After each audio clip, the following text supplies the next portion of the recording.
Welcome to another episode of the Miami Real Estate Show. Today is the first time we do it with a live audience. No pressure. No pressure. Alex, we have Mr. Alex Vidal. Second time in the show. Okay. Yeah, you're right. There you go. Second time. Technically third time because you lost the footage from the first time. That's right. So 3 interviews with you. All right. So we are I feel sorry for you guys. So now, well, first of all, thank you for having me in this beautiful Brickell City Center. You're the president of ISG Related. RelatedISG. For those of you who do not know who you are, tell us a little bit about who you are. For those of you who haven't seen the previous interview, okay, or don't know you, man, if they don't know who you are, then hiding behind a rock in Miami. Sure. So my name is Alex Vidal. I'm the president of RelatedISG International Realty. We are a 7-location, 550 agent brokerage that is co-owned by the Related Group and International Sales Group, ISG, that handles sales here at Brickell City Center. I just turned 40, but I've been in real estate since I'm 19 years old. There you go. 40 was a big one. Anywhere from being the assistant to the president of Kai's, who's Mike Pappas, to recruiter, to recruiting director, to sales coach, to sales manager, to sales, to president. I've kind of been around the block a little bit. There you go. So now we are here at that. We say about 10 years ago, I had an interview. Somebody interviewed me and I said, we're here in beautiful Brickell Avenue. Correct. Now I can say it's the amazing Brickell Avenue. I agree. What a sight, right? Look at the not only that, but I mean, not to plug Brickell City Center because we're here, but for those of you guys that when you come to Brickell City Center, go into the center. You know, we're lucky enough, and we're all realtors, we're lucky enough to spend a lot of time in a lot of these new development communities or new development projects. And a lot of them have no life because they're not being built yet. This is one of the few projects that when you walk into, especially if you're able to walk into it with a client, it's electric, it's alive. And, impressive. And at the end of the day, whether you're an investor or you're an end user, you want to be able, the person's going to connect with the property. It doesn't matter what it is. An investor is connecting to that property, regardless if they're just looking at the numbers or not. Yep. And this is one of those few projects that are out there that you can walk in and immediately feel connected to the project. Craig, who handles sales here, who is a sales director here and owner of ISG, interim sales director, and you'll hear from him in a minute. You know, he loves going to Fleming's or Trulux across the street, and I'm like, Craig, go in the center. We eat at Tecology or Pabelli all the time because it's electric in here. The people watching is great. Every day the mall, it gets busier and busier. My favorite store, Lululemon's here. I love Brickell City Center. I love it. Yeah. All right, so 2018, we had the interview before your background, so we all know that. For those of you who haven't seen the first interview, you are going to know a lot about Alex, your background, your successes in real estate. You're not only the president of the company, but also you do a lot of training for your agents. We do. So tell me right now, in 2018, what do you see working? Let's start with the new agents, and then we'll go into the experienced agents and top producers. So what do you see in 2018 working? So here's the interesting thing. I don't think there's really a difference between the new agent and the experienced agent. And I'll share with and I'll share with you why. So if anyone follows me on social media, you'll see that one of the things I wanted for my 40th birthday was a guitar. And it's not that I'm musically inclined. I'm not at all. If you watch the videos, you'll see that I'm not. I saw the video yesterday. It's rough, man. It is rough. I'm 4 weeks in. And you know, a lot of people are like, well, what song do you know how to play? And I'm like, well, I don't know how to play any songs yet. They're like, what do you mean? You're playing guitar. And they're like, well, I just want to learn and play a particular song. And I said, that's great. You can learn to play a particular song, but ultimately songs are comprised of hundreds of different types of what they call chords. Okay. So my approach is I'd rather learn the chords first so that I can play whatever song I want, versus just learning a particular song and then being pigeonholed into that particular song. Now, how does that equate? How does that equate to real estate? I think there's probably everybody here is experienced and they sell real estate. And I think that a lot of realtors in today's day and age know how to sell real estate, but they never learned the foundation. They never learned the basics. Yep. So what we're doing as a company is we have a new agent program, a new agent license, or let's say a training program from brand new agents getting into the business. How long is it? 6 weeks. 6 weeks, okay. But we've exposed it to everybody in the entire company, our 500 plus agents, because a lot of agents can sell real estate, but can they turn it into a lifelong career? And that's where the foundation comes in. So from a training perspective, what we realized was getting back to the basics, number one. And number two, what we realized too was, okay, great, you can, I see your phone down there with the time, right? So we'll teach you how to make that phone call. I'll teach you how to make that phone call. But at the end of the day, you got to be able to want to get out of bed in the morning to want to make that phone call. So as a company, we try to shift and really train our agents on the mindset. Because at the end of the day, you can know everything about selling real estate, but if you don't want to get out of bed in the morning, nothing else matters. You know, if you got in a fight with your wife or your significant other, or you have issues with money or whatever it is, if you're not in that right mindset, you're not going to be motivated to want to pick up and make that phone. Now, tell me a little bit about the foundation of that course, because our foundation when we're teaching agents is specialized knowledge, marketing, and then sales conversations, Sure. right?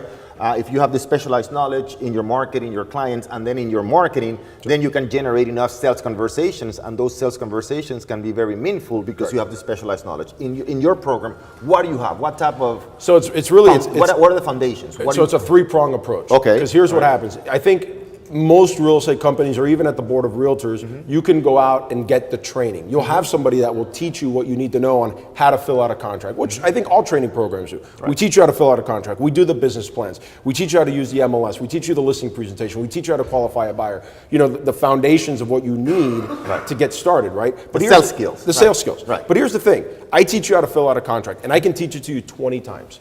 But now you have to actually go and write a contract for your very first time. And that's where everybody gets really nervous. So at the end of the day, who does your company have to then support you, to then hold your hand? So when I look at my managers and my leadership team, they're so busy running the office and growing the office that we wanted somebody that could focus on not only teaching the brand new agent to what they need to know getting into the business. Which is what again? Which is our new licensee program. Yeah, so it's first it starts off with the business plan. That's number one, because ultimately you need your roadmap. That's it, man. You don't have a business plan, you don't know where you're going. Correct. Okay. So it starts off with the roadmap. You need to know where you're going. What is it? We do it not every 90 days. So what do you do? A year, 6 months? I don't teach it myself, actually. I have my sales coach train. Perfect. All right. So he looks at a year. Okay. And then from there it goes into, our philosophy, which has never changed, is listing agents or lasting agents. Yep. That will never change. So if you want to last, you have to list, right? You have to list, right? Yep. So listers or lasters, listing agents or lasting agents, all that good stuff, right? I love the feedback, by the way. And so ultimately what happens is there's a primary focus in the beginning on the listing side of the business. Very good. How do you prospect for listings? Once you actually have the appointment, what do you say? What is the listing presentation like? How do you close the deal? And then how do you fill out the listing agreement? Then how do you put it into the MLS? Then the focus shifts to the buyers. You got to buy. How do you even generate the buyer lead? Once you have the buyer in front of you, how do you qualify them? We take it a step further and try to educate our agents to get their buyers to sign the buyer brokerage agreement, because ultimately, buyers are free agents. They can essentially work with whomever. So we want to try to get our agents to do their best to get that buyer to sign a buyer brokerage agreement. Our number one agent for closed transactions in the company has every single buyer sign a buyer brokerage agreement. Okay, interesting. Then how to write the best offer possible to get the offer accepted, how to communicate it with the other agent. Then once a contract gets done, getting it from contract to close. And away we go. Very good. You touch in two very important points. Number one, becoming a listing agent. And most agents are not listing agents because it takes skills, right? Correct. Because now you're working with a person who's going to be paying for the commission, right? When we work with buyers, we work with our friends, with our family members. All we have to do is drive around. But in order to become a listing agent, we need to have the specialized knowledge. We need to know how to pre-qualify, how to present, how to handle those objections, right? So becoming a listing agent is so important because at the end of the day, it's what's going to give you the leverage. You can have 50, 60 listings. And control. And control, exactly. It tells your market that you exist, right? It gives you presence in the market. It reminds everybody for free marketing that you exist because they see your for sale sign. Correct. Now, very, very important point, guys, is that becoming a listing agent takes longer than working with a buyer, but you need to start today. It does, but at the end of the day, there's only so much you can. There's two types of activity. There's proactive and there's reactive. And there's not much prospecting you can do for buyers. You can do buyer leads. You can do ads, get calls off your signs, etc. That's all, but that's all reactive. There's nothing you can really do on a proactive basis, other than maybe open houses. You can't force a person to buy a property. Correct. Right. But ultimately, to even get in front of the buyer, there's very few proactive things you can do. You can't call people asking for buyers and stuff like that. Really what you're doing is maybe you're hosting an open house or getting calls off your sign, and that's kind of reactionary. So from a proactive basis, which is really the only thing as agents that we can control is what we do on a proactive basis, It's really geared towards the listing, and that's making the phone calls. That's either putting the mailers out. My particular favorite is door knocking. I think there's all these companies that are focusing on technology, and that's great, but the confusion that's happening in the marketplace is that agents are using technology to replace what they're doing versus helping them to do helping them replace to do what they normally do versus helping them to be more efficient and do more business. There's an adage that's face to face, belly to belly, and palm to palm. And that is something that no matter what happens in the technology field, nothing will ever replace the ability for me at least, to be able to communicate with somebody, especially in the listing. So for you right now, you see that still door knocking is one of the most important activities an agent can perform. Listen, I was 25 years old. Okay, so this was 15 years ago. At that point in time, I had been in real estate, but I hadn't been in sales yet.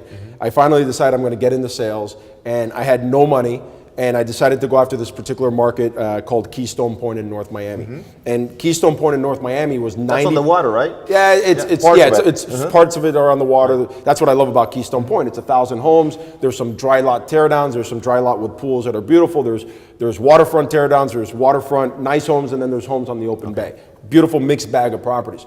But what happened was I was 25 years old, I had no money, and I'm going up against two agents that had 90% of the market in Keystone. And these guys literally would farm Keystone at least twice a month, if not every week. It was insane. They were spending insane amounts of money. Within a year, granted, it's a marathon, it's not a sprint. Within a year, I had just as many listings as they did by going door knocking every single month to the homes in Keystone. My first month, it was August. It had just, it's the first time I'd ever seen this actually. It had just rained. That's the hottest. Well, no, but it had just rained. If you've ever paid attention, pay attention to the roads on a really hot summer day. Well, it's even more humid. Okay, humid, forget humid. There was steam coming off the floor. It was nuts, but it made the commitment. And then later on, when I always say that a house sells for one of four reasons. The MLS, the internet, the friends and family of those who live in the neighborhood, and price, okay? But when it comes to the friends and family... So say it again, so the MLS, friends and family. Yeah, well, here's the MLS, right? The MLS, we all have access to the MLS as realtors, right? So how many photos have you seen, or how many listings in the MLS have you seen that have 1, 2, or 3 photos? When we have the ability, I think, to now put 50, or how many is it? 35. No, it's more than 35. It's like 50 or something. Yeah, okay? So you can put up the, hey, John Paul, how are you? There you go. So you can put up the 50 photos in the MLS, but most realtors still choose to only want to put 2 or 3. You can write 500 characters about the property in the MLS, but yet how many times do we see nothing written or 1 or 2 things written about 1 or 2 sentences written about the property? So in a listing presentation, I'm able to take the MLS, which is something we all have access to, and put it to my advantage versus other realtors by showing them, hey, this is what's happening. It's more detailed than this, but from a global perspective, here's what's happening in your market with some of the listings in the neighborhood. Look, 2 photos, 3 photos, 5 photos, 10 photos. Oh, look, here's somebody with 30. And look, nobody's writing anything here, but let me show you my listings, and here's what I do. Very good point. So that's a competitive advantage. Correct. Definitely. With the same thing that we all have access to, right? Yeah. So then we talk about the internet and how 90-something%, Albert could give me a better number, but I think it's like 94% of home buyers start their search on the internet before they work with a realtor. 82, yeah. 82? Yeah. I thought it was higher than that, but maybe whatever. It changes, it's different sources. And then we talk about friends and family of the neighborhood, and when you meet a seller because you door knocked, and then later in the listing presentation, you share with them that one of the things you're going to do is to create a beautiful brochure about their property and door knock it to everybody in the neighborhood. They're going to believe you because you more than likely... They've seen you. They've seen it. You got the appointment because you door knocked, right? So. Right. Okay, good. And then the price. Yeah, well, and then at the end of the day, price is everything, listen, man. You can all do all the door knocking, all the postcards, Facebook... 100%. But price is the key. Now that ratio is definitely. If you ever want to do an interesting, if you ever want to do an interesting for your clients, right? And if you ever want to do an interesting research, look at your particular farm area. Okay, go in the MLS and look at who the listing agent is, and look at the cooperating agent. And over 90% of the time, you will see that there was a cooperating agent on the deal, not the listing agent, which tells you what's most important: the MLS and the price, because there's going to be another realtor.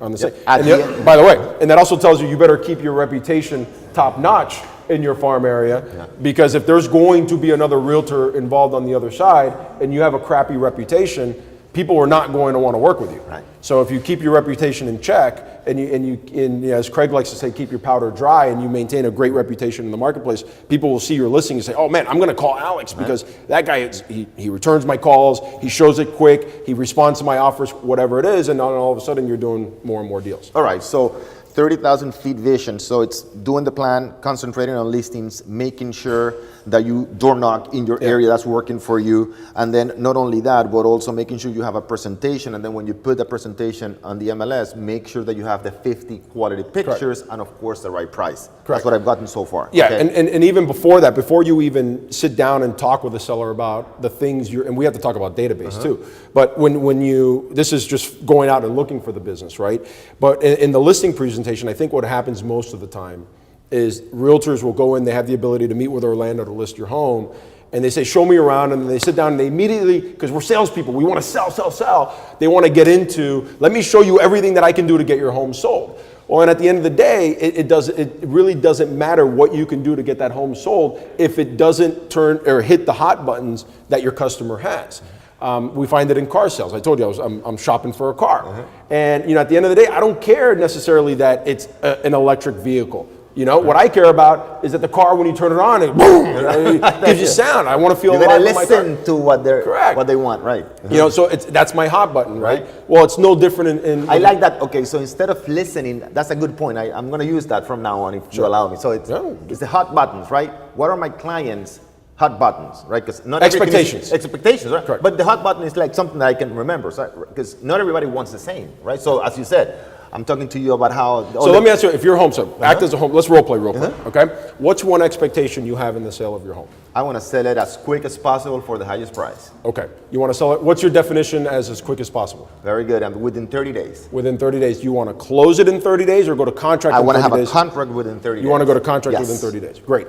And you said for the highest price possible. Do you happen to have an idea of what you think your home is worth? $799. Okay. Do you mind me asking how you came up with that? Because it's comparables in the area, and I want to net $200,000. Okay, great. Now, aside from that, what are some other expectations you have in the sale of your home? That we can close within another 45 to 60 days. Okay, give me another. Got it.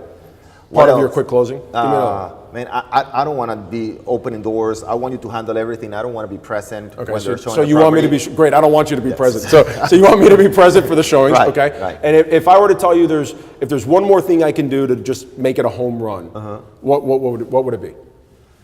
Make it a home run. Find me another house within 45 days. Got it. Okay, fair enough. So what you would like is almost like a dual closing, right? There you go. Okay, great. I love those, by the way. Those are a lot of fun. So what I'm hearing you say, Orlando, is that you want your house to go to contract within 30 days, close it within 30 to 45 days after that for $200,000, and you don't want to be around for the showings and you want me to be present. Right. Did I hear you correctly? Yeah, that's right. Great. Okay, so time out. Let's step out of the role play session here. What I've done, and I've I always joke around. My wife and I have been around for together for 14 and a half years, and we have 3 little guys, and we've gone to marriage counseling. And that was the best practice, not only personally but professionally too. Okay. And I love it. We're happily married, and I love my wife. But it taught me so much. Didn't work for me, man. We're still going to therapy. Pay a lot of money. Listen, I think therapy is great. I'm not going to even get into that with you guys. I think everybody needs a coach. I agree. But what happens is you learn the ability to listen and then repeat what that person said. That's key. That's empathy. Immediate. It's empathy, and seller, anybody, whether it's your significant other or whether it's a seller or a buyer, they just want to be understood. Right. Give me 1 second right there. I'm reading a book called Never Split the Difference. It's my 36th summary of the same book. I started reading in January. It's the highest negotiator on the history of the FBI. All right. And the #1 technique the FBI has, right, is mirroring. And they repeat the last 3 words you said. You don't notice. You feel weird doing it because you know what you're doing, but the person listening, talking to you, doesn't know you're doing it. And immediately it mirrors your brain with his brain. It creates that empathy, all right? And they open up. So it's what you did, that's the #1 technique for the FBI.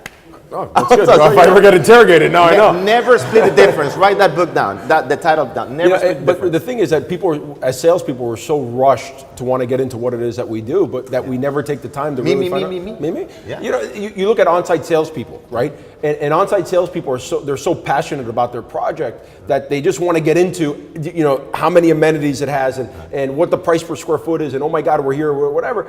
But at the end of the day, you don't even know what's turning on that customer. You need to find out what their buttons are. Let me put another one on that one. My business coach, Dan Sullivan, he has a great story. a guy called him and said, Dan, I want to do the coaching with you. I was referred by my friend, and he says, you're a great coach. And Dan said, okay, tell me what you want coaching. He said, the guy spoke for 23 minutes, and then he said, how do I sign up? Dan never spoke, right? You got to let that person talk, right? So tell me exactly what you want. This is exactly what you did, A, B, and C, and then you repeat A, B, and C, and then you're reaffirming what I want. It's that simple. When people call up asking about coaching, tell me the 3 things you want. Why do you want coaching? I want coaching because I want to make a better presentation, I want to learn how to market my business, and I want to know how to handle objections. Well, that's exactly what coaching does. Presentations, objections, and marketing. That's it. There are a lot of more things that we can do, you as a broker, you as a real estate agent, but just ask your client to enumerate the things he wants to get done, and just repeat them. And concentrate on those things. That's right. And anything you talk about after that, you said this. Now here's what the beauty of this, okay? When, the biggest objection you get is, let's say, pricing and commission. Yeah. Okay? So you go through everything, but what the seller has done is the seller has now armed you with everything that is their hot button, okay? He's telling you how to sell them. Yes! That's it. So later on, when they want to talk to you about, let's say, pricing, and let's say it is worth $200,000, but they want to list it for $250,000. Well, now we're the bad guy. As the realtor, we're the bad realtor telling them that it's not worth $250,000. Right. So this is where we lose listings normally, because it makes the customer look like we're the one making the decision for the customer. Okay, but I can go to you now and say, Orlando, you mentioned 2 things for me. You mentioned that you would like $250,000, but that you want it sold in 30 days. So what you, Orlando, my customer, what's more important to you? Is it to get it sold in 30 days, or is it getting the $250,000? Because currently, let me share with you the information, it's going to be very difficult to attain both. So tell me, which one's more important to you? And what I've done is I've taken everything that Orlando has taught me, or has told me, now I'm in the driver's seat, and later on when it comes to handle objections, I'm not handling the objection, I'm putting it back on him to handle it himself. Exactly. Okay. Exactly. Very good. Very good. All right. So I love this stuff. Have you noticed that? All right. So after that, all right. So that's working for you. I'll tell you the other thing that's working. Go ahead. Okay, because I touched upon it before. Database. Okay. Yeah, you mentioned that we had to talk about database. Tell me what you want to say about database. Database is amazing. It's crazy to me how realtors, for the most part, may not have a problem door knocking or making a phone call or putting an ad or doing an open house and getting in front of a stranger face to face. But God forbid I got to teach this person how to call somebody in their phone and they're terrified. Okay. I have a saying that the answer is always no unless you ask. There's a million different euphemisms for that. Michael Jordan, you miss 100% of the shots you don't take, blah, blah, blah, and all that stuff, okay? But what I found with most realtors is they say they have a database. And when I ask them to define what their database is, they pull out their phone and they say, oh, I got a phone full of people that I know. I said, great. So you have Orlando's first name, you have his last name. Do you have his email address? Yeah, I have his email address, okay. Do you have his phone number? Yes, I have his phone number. Okay, great. Do you have his home address? No, I don't have his home address, all right. Do you have his birthday? No, I don't have his birthday. So then you don't have a database. What you have is you have contact information. So I like that distinction, the difference between a database and contact information. Database has way more in-depth information. Very good, I like that. Okay. Well, because what happens is they're touching points, their birthday, their address, okay. Correct, because what you have now is you have information that's malleable that allows you to have a reason for which to contact that customer. And I think what happens is we have this thing called the No Excuses coaching program within our company. And the first thing we tackle within that is the mindset. Because none of what I'm going to teach after that is going to matter if my agents are not in the right mindset. We already discussed that. Now we're going to start incorporating tackling the fears. Because at the end of the day, I can teach you how to go after your database. I can get you excited in the morning to want to go tackle your database. But when you have to pick up that phone and make that first phone call and your fear is there in place, well, how do you conquer your fear? So once we're able to do that, we get them in the right mindset, but then we teach them how to go after their database. And what we do is, to me, we do it like in a spreadsheet. So I'm kind of giving a little bit of my secrets away here. I know my leadership team is going to kick me later for doing this, but as I stare over, because we're a team, there's no president, we're all equals. In our database, the way we have it is, so if I have Orlando Montiel, I don't have the address, I have his phone number, I have your email address, and I don't have your birthday. Well, in a spreadsheet, when you lay it out in Excel, you find all these different holes, right?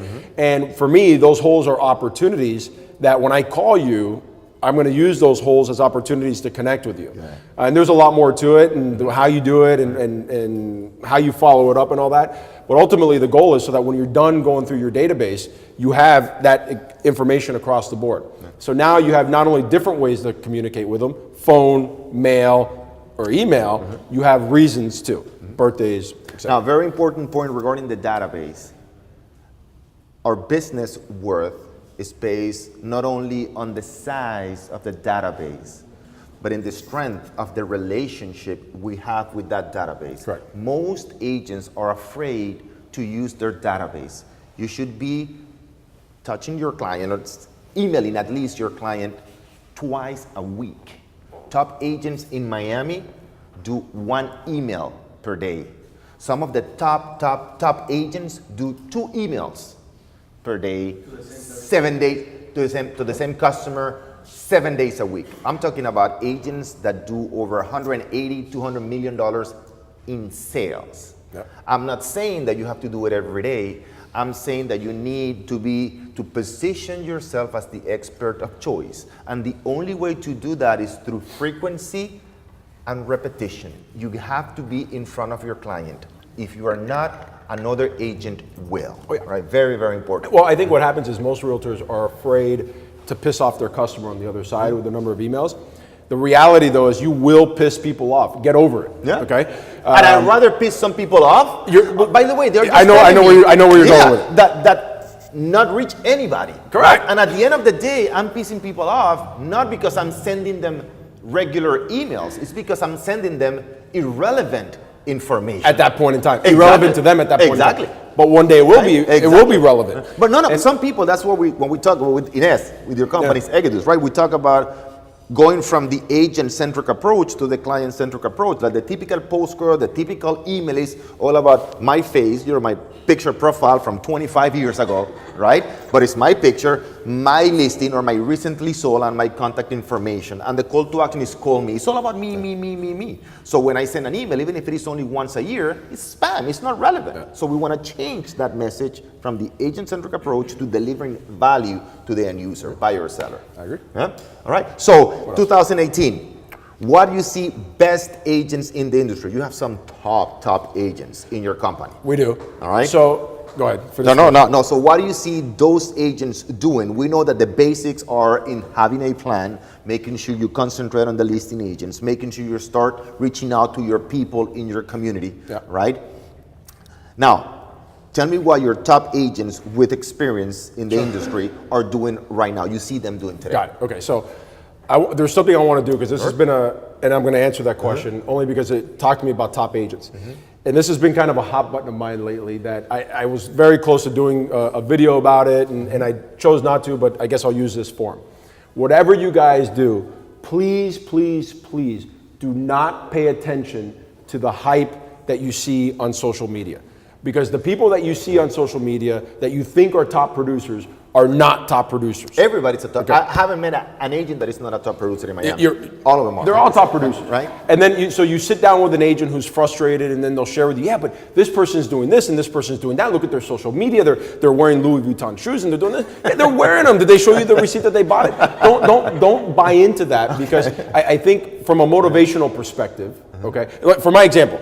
Everybody says they're the fastest growing real estate company in the country and in Miami and in Florida. Yep. I get 10 emails a day from the fastest growing real estate company in Florida, okay? From 10 different companies. Right. They're not, okay? And I don't fall into the hype. So my first thing I would tell you, any advice is you have to, if you're gonna follow anybody, doesn't matter who it is, do your research on who they are. There you go. Okay? Because at the end of the day, they're saying that they're a top producer and there's a lot of people out there saying that they're top producers. You would look at their Instagram or look at their Facebook or whatever, and you would think a top producer. And you would think this guy makes $1 million a year. And then I would sit down, or my leadership team would sit down with this person and interview them, and they made $30,000 last year. And you look at their social media, you're laughing, but it's true. Yep. You look at their social media, you're like, oh my God. You know, so don't fall for what you see out there because there's a lot of BS on the social. And not only don't fall for it, don't feel bad about it. That maybe you're not at the level that you want to be, but this particular person who you know has no skill is when they're really not. And I've been wanting to say that for a long time, so I'm using this forum. I finally got it off my chest. Okay? Okay. Now, what are the top producers doing? The top producers aren't doing anything different than what the other people. They're just doing more of it. Wait a minute. They're not doing more than other people. They're just doing more of the things that have always worked. Correct. Right. Okay. They're following up on their database. They're door knocking or farming an actual farm area. And by farm area, I mean there's a lot of people say I have a farm area. Great. When's the last time you sent a postcard to that farm area? Oh, 6 months ago. When's the last time you called that farm area? Oh, 3 months ago. That's not a farm area. A farm area is something that come hell or high water, wherever your business takes you, you are door knocking or doing whatever it is every single month. And these top producers don't even do it once a month, like you said. Every email, 2 weeks. every 2 weeks. Postcards every 2 weeks. If or farming, open houses. That's a good point. If you're going to do postcards, please make sure that you do it at least every 2 weeks, at least. Don't do postcards once a month, because they're not going to work. Marketing is about frequency and consistency, and you need to wait. And longevity. And longevity. That's what I'm going to say. And you can expect results within 3 months. You might get lucky and get a listing from that, but it's going to take time. A year. Right? You got to give it a year. Commit a year every 2 weeks. All right, so it's going to cost you about $15,000 if you do the numbers. If not, do not invest the money because you're going to go get short. Like the guitar, I said I'm going to give myself a year. right? There you go. If I were to give myself a month, I would have quit already. Exactly. I'm terrible. Exactly. And that's okay. I know I'm going to be terrible, but I'm going to continue to chip away There at it you and go. give myself a year, and then we'll figure it out. Exactly. So top producers aren't necessarily doing anything different than the people that aren't producing. They're just actually doing it. For example, I had an agent call me here in Brickell. And he's a specialist in a particular building. And he goes, Alex, I don't have any listings. I'm out of all my listings. I need to get more listings. I'm thinking about doing a postcard to the building where if they list with me within the first 2 weeks, I'm going to reduce my commission from 3% to 2.5%. And I was like, whoa, why are you going to do that? Because I'm getting called, agents know I specialize in the building, so they're calling me, asking me, do I have inventory in the building? And I have nothing to offer them. So I need to get listings. I said, great, I got it. Let me ask you a couple questions first. When's the last time you emailed the building? It's been a few months. Yep. When's the last time you mailed the building? It's been a few months. When's the last time you spoke to the valet? It's been a while. When's the last time you spoke to the management company? It's been a while. I said, so you're reducing your commission, or maybe potentially offering to reduce your commission to get business, when you haven't even tried to get the business. Why are you giving up the money when you haven't even tried? Here's a very good point. If you watch any other episode of the Miami Real Estate Show, every single agent that we interview agrees that we are not in the business of real estate. We are in the business of marketing. Exactly, which is exactly what you're talking about. The top companies in the world, Coca-Cola with the biggest brand, right? Budweiser, the tobacco companies, not only they have the brand recognition, they have an addictive product, and they still advertise every single day. So if we don't do that, what's left for the real estate agent that doesn't have an addictive product? Correct. Got it?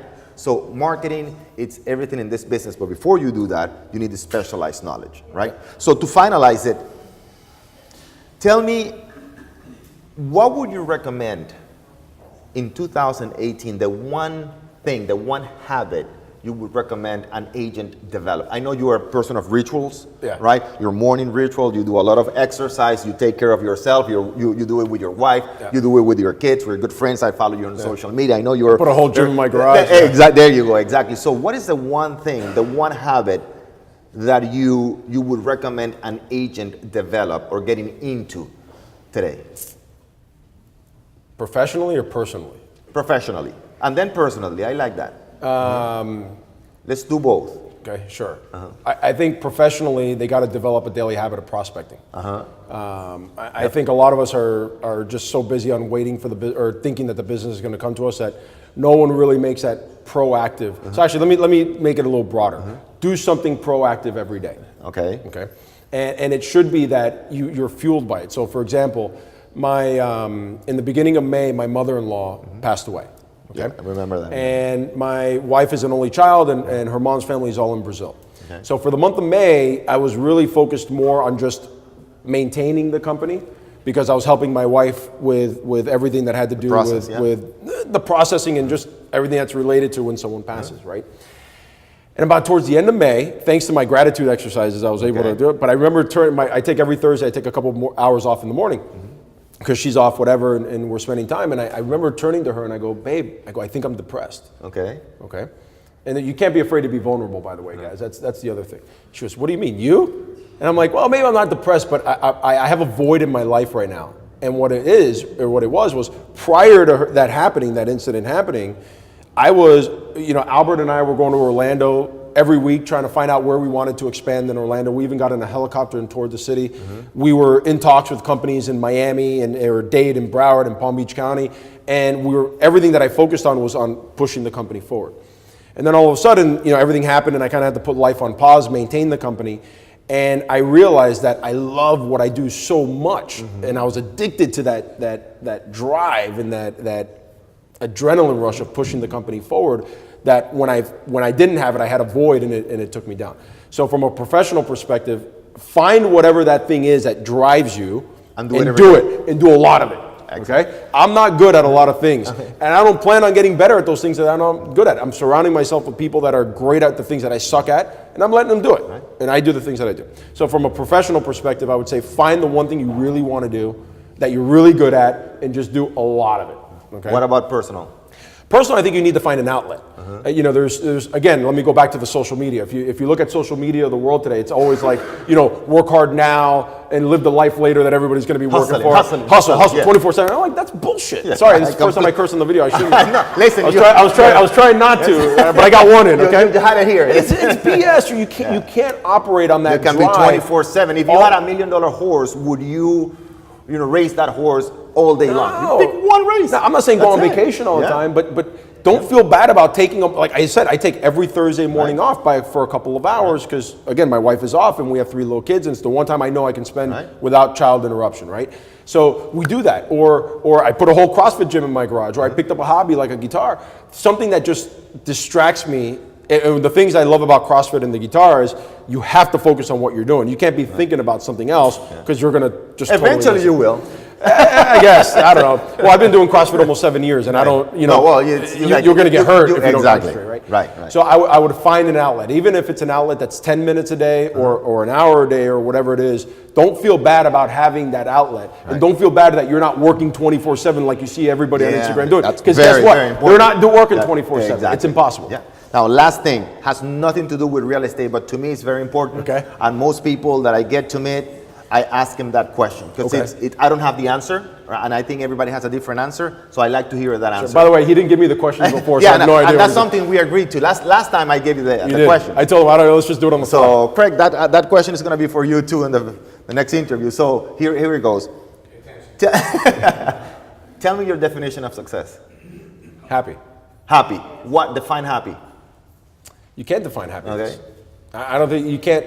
If I'm defining happiness, then I'm tying something to it, and at which point, if I don't have it or have it, then you're either not going to be happy. So I don't think you can define what happiness is. I think I'm an emotional guy. I'm like the guy that will cry and I have no shame. Actually, if I were to roll up my sleeve, I literally have a vein that's in the shape of a heart. I'm right here. I swear to God. So success to me can't be tied to money. It can't be tied to professional success. I think it's just you got to be happy doing what you're doing. And the rest is BS, because at the end of the day, you're going to have times where you're going to have money and you're going to have times where you don't have money. You're going to have times where you have professional success. And you're going to have times that you don't. But ultimately, for me at least, success is being happy in my life. And it's just something that I have inside, and either I feel it or I don't. I can't put a word to it. Alex, my friend, it's been a true honor and pleasure. By the way, I know hold on, don't worry about it. If you notice how he shook my hand, okay? He came in like this. Okay, so I'll give you a quick lesson on handshaking. I learned this. Good or bad? For you, it's good. Okay. Because what you're doing is, essentially, if I'm putting my palm up, what I'm doing is I'm showing that I'm giving him the respect that he's in control. Okay. If I shake my hand even, I'm saying that we're equals. And if I want to exert power, even subliminally to him, I'm going to put my hand like this to show that I'm over. That's interesting. There you go. Little tips on handshakes. Thank you very much, Alex Vidal, guys. Thank you, guys.